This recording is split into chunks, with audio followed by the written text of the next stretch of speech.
نبی پاک علیہ السلام نے وہ دعا ارشاد فرما دی تھی، فرمایا جڑا صبح 3 مرتبہ پڑھے شام تک کائنات کی کوئی چیز انہوں نقصان نہیں دے سکتی، اور شام نو 3 مرتبہ پڑھے تو صبح تک انہوں کائنات کی کوئی چیز اثرات بد نہیں ہوتے مرتب ہو سکتے۔ وہ دعا کریے، انہوں یاد کرو، اپنی اولاد نو بھی یاد کراؤ، خود بھی پڑھو، اپنی اولاد اپنے دوست احباب نو بھی پڑھاؤ۔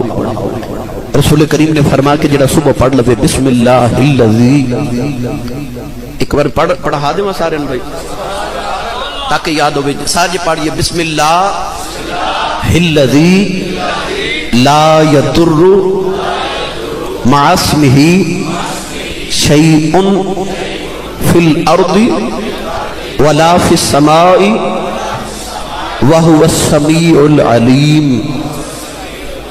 یہ 3 مرتبہ صبح اور 3 مرتبہ شام نو دعا پڑھو، فجر دی نماز تو بعد پڑھو۔